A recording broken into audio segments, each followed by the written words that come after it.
Hello, dear student. I am your educator. Today, the topic we will do is link reaction.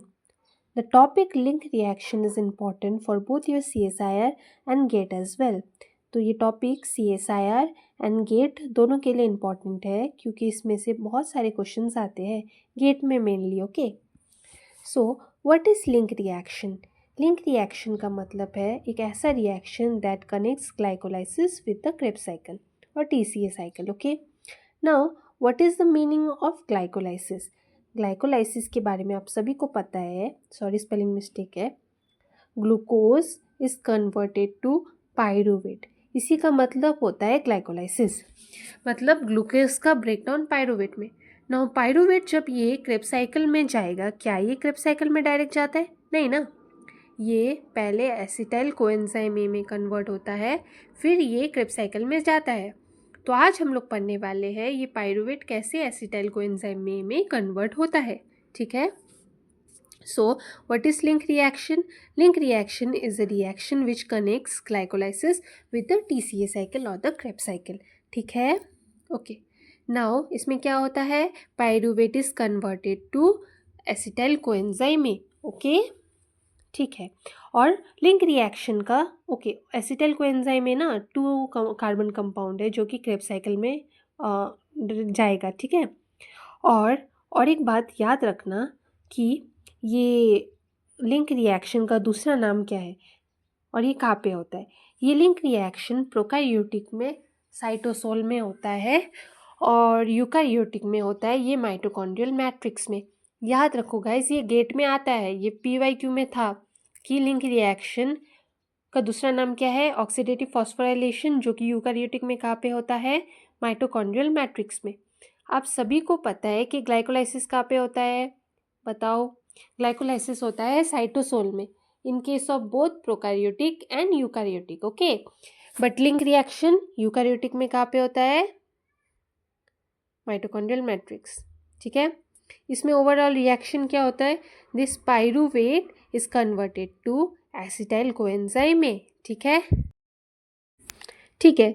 Pyruvate to acetyl coenzyme A में सबसे ज़्यादा important enzyme play करता है pyruvate dehydrogenase. Pyruvate dehydrogenase complex, ये याद रखना. क्या? Pyruvate dehydrogenase complex. तो पायरूवेट को एसिटाइल कोएंजाइम ए में कौन कन्वर्ट करता है, पायरूवेट डिहाइड्रोजिनेस ए. फिर से रिवीजन करते हैं. लिंक रिएक्शन का दूसरा नाम क्या है, ऑक्सीडेटिव डिकार्बोक्सिलेशन ऑफ पायरूवेट. याद रखना, ऑक्सीडेटिव डिकार्बोक्सिलेशन ऑफ पायरूवेट. ये कहाँ पे होता है, प्रोकैरियोटिक में साइटोसोल, यूकैरियोटिक में माइटोकॉन्ड्रियल मैट्रिक्स. पायरूवेट कन्वर्ट किस में होता है, एसिटाइल कोएंजाइम ए में. हेल्प करता है कौन, पायरूवेट डिहाइड्रोजिनेस कॉम्प्लेक्स. कौन करता है, पायरूवेट डिहाइड्रोजिनेस कॉम्प्लेक्स. ठीक है. अभी हम लोग इस एंजाइम के बारे में डीपली पढ़ेंगे. ठीक है. पायरूवेट डिहाइड्रोजिनेस कॉम्प्लेक्स जो होता है, इसे हम कॉम्प्लेक्स क्यों बोल रहे हैं, पहले हम लोग ये जानते हैं इसको हम लोग कॉम्प्लेक्स क्यों बोल रहे हैं. क्योंकि ये 3 सब यूनिट का बना हुआ है. What is it? It is made up of 3 subunit. What are the 3 subunits? It is a multi-enzyme complex with 3 enzyme subunit. Okay? मतलब ये 3 सबयूनिट का बना है, E1, E2 and E3. Okay. Now E1 के बारे में ये याद रखो, E1 का नाम क्या है, पायरूवेट डिहाइड्रोजिनेस. देखो मैंने अभी तक बोला है ये क्या है, ये एंजाइम इन्वॉल्व कौन है, पायरूवेट डिहाइड्रोजिनेस कॉम्प्लेक्स. कंफ्यूज मत होना. Pyruvate dehydrogenase is made up of 3 सब यूनिट, E1, E2, E3, और इसमें सिर्फ E1 का नाम है पायरूवेट डिहाइड्रोजिनेस. नाउ ये पायरूवेट डिहाइड्रोजिनेस का काम है डिकार्बोक्सिलेशन करना. डिकार्बोक्सिलेशन का मतलब कार्बन डाइऑक्साइड को बोलो बाय बाय, कार्बन डाइऑक्साइड को निकाल देना. ठीक है. नाउ इसमें जो मेन कोफैक्टर काम करेगा उसको भी पढ़ेंगे. The main cofactor is TPP, thiamine pyrophosphate. ठीक है. क्या है, थायामीन पायरोफॉस्फेट. ठीक है. तो हम लोग ने क्या पढ़ा, E1 कार्बन डाइऑक्साइड को निकालता है, कोफैक्टर है होता है इसमें TPP. अभी हम लोग पढ़ेंगे E2 के बारे में. ठीक है. नाउ ये जब पायरूवेट से कार्बन डाइऑक्साइड निकल जाएगा, E2 में E2 काम करेगा 2 कार्बन कंपाउंड में. ओके. ये 2 कार्बन कंपाउंड में एसिटाइल ग्रुप ट्रांसफ़र होगा. ठीक है.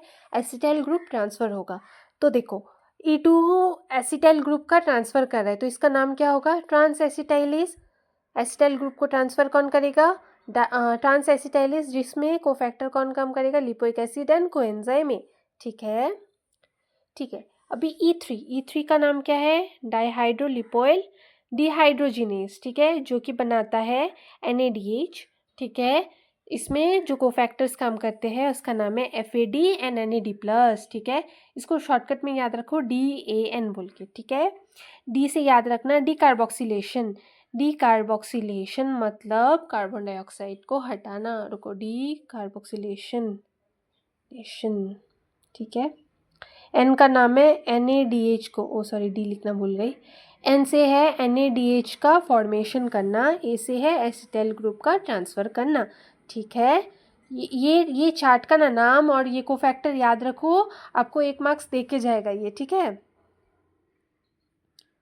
अभी 1 लाइन समझिए। E1 कार्बन डाइऑक्साइड को निकाल रहा है, E2 एसिटाइल को को ऐड कर रहा है, coenzyme sorry, E3 NADH form कर रहा है। ठीक है, अभी हम लोग पढ़ेंगे इसके रेगुलेशन को बारे में कि हाउ इट गेट्स रेगुलेटेड। ठीक है, now E1 is get regulated by covalent modification.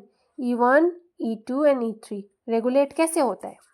ठीक है, E2 एंड E3। ठीक है, now E1 is getting regulated by covalent modification. Now what is the meaning of covalent modification?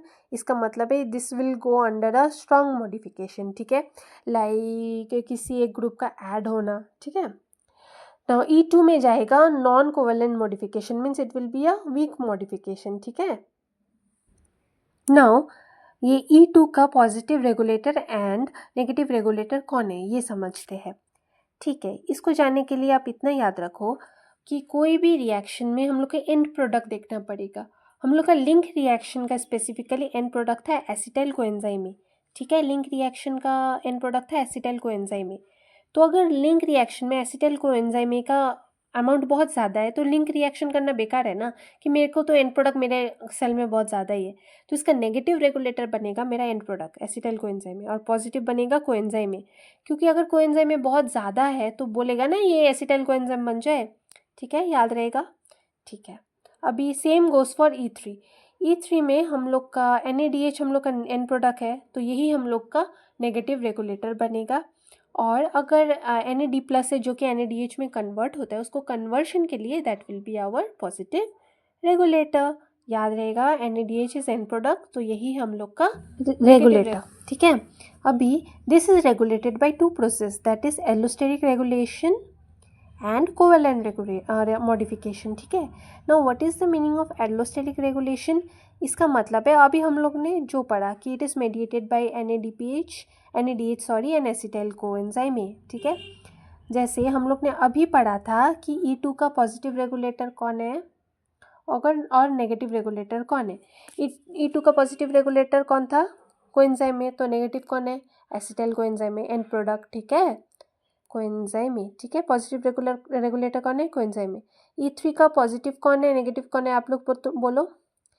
Positive है NAD+ and negative है NADH। ठीक है, वो इधर लिखा हुआ है कि इनहिबिटेड बाय एसिटाइल कोएंजाइम में एंड एक्टिवेटेड बाय कोएंजाइम में। E3 is inhibited by NADH and activated by NAD+। ठीक है, इनहिबिटेड बाय, अभी देखो इसको याद रखो, NADH बाय NAD+ का रेशियो ज़्यादा मतलब NADH का अमाउंट ज़्यादा। ठीक है, अगर ये इसका अमाउंट ज़्यादा होगा, ये ऑब्वियसली NADH अगर ज़्यादा है ये इनहिबिट करेगा। वैसे ही एसिटाइल कोएंजाइम ए का अमाउंट ज़्यादा है कोएंजाइम ए से, so it will also allosterically inhibit. Okay, अभी अगर ये इसका रेशियो कम हुआ it will activate the reaction. ठीक है, किसी को कोई डाउट है? आई होप आपको कोई डाउट नहीं है। अभी ये वही है जो अभी तक हम लोग ने समझ के रखा है। ठीक है, अभी ना कोवेलेंट मॉडिफिकेशन। कोवेलेंट मॉडिफिकेशन पहले आप मेरे लैंग्वेज में समझो, फिर ये हम लोग रीडिंग करने वाले हैं। ठीक है, ठीक है, अभी E1 सब यूनिट में होता है मेरा कोवेलेंट मॉडिफिकेशन। ठीक है, E1 सब यूनिट जब विदाउट फॉस्फोराइलेशन में रहता है, मतलब फॉस्फेट ग्रुप जब इसमें नहीं होता तब ये एक्टिव होता है। और जब भी ये E1 के इसमें काइनेस एक्टिविटी से मैं ना लिखना भूल गई, इसमें PDH काइनेस होगा, जब इसमें फॉस्फेट ग्रुप ऐड होगा सीरीन रेसिड्यू में, तब ये फॉस्फेट ऐड होने के बाद ये इनएक्टिव हो जाएगा, ठीक है। ये फॉस्फेट ग्रुप ऐड करने के बाद इनएक्टिव हो जाएगा, ठीक है। और फॉस्फेट ग्रुप ऐड करने के लिए आपको क्या करना पड़ेगा, एटीपी का कन्वर्शन एडीपी में, ठीक है। किसी को कोई डाउट है इतना तक? No doubt. और एक बात याद रखना कि E1 एक्टिव जब फॉस्फेट ग्रुप ऐड नहीं हो, और हाई एटीपी, अगर एटीपी का अमाउंट बहुत हाई है तब मेरा E1 इनएक्टिव होगा, क्योंकि एटीपी अगर हाई है तो हम लोग चाहेंगे ना एटीपी को ब्रेक डाउन करे, फॉस्फोराइलेट करे, तभी ना E1 इनएक्टिव रहता है। समझ में आया? आई होप किसी को डाउट नहीं है। तो आप लोग इधर से एक बार रीडिंग कर लेना, ये समझ में आ जाएगा आपको।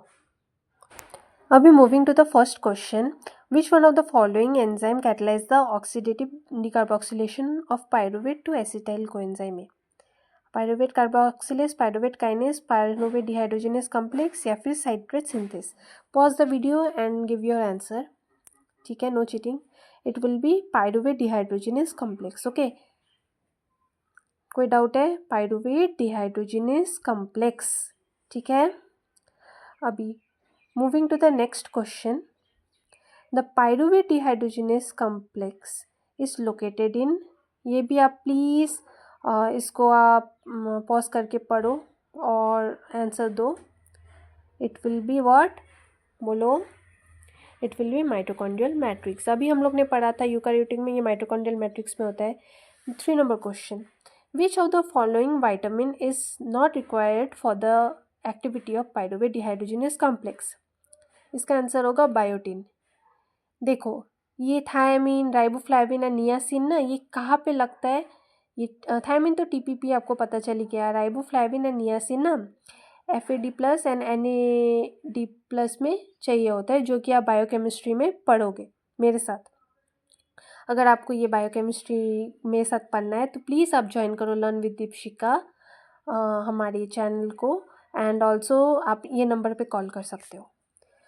Which of the next question is, which of the following condition will inactivate the pyruvate dehydrogenase complex?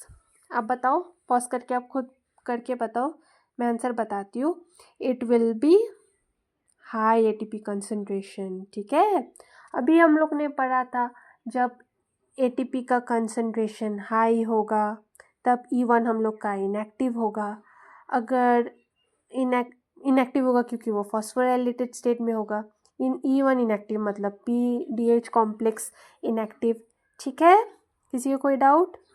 Now next question, which subunit is of the PDH complex is regulated by reversible phosphorylation?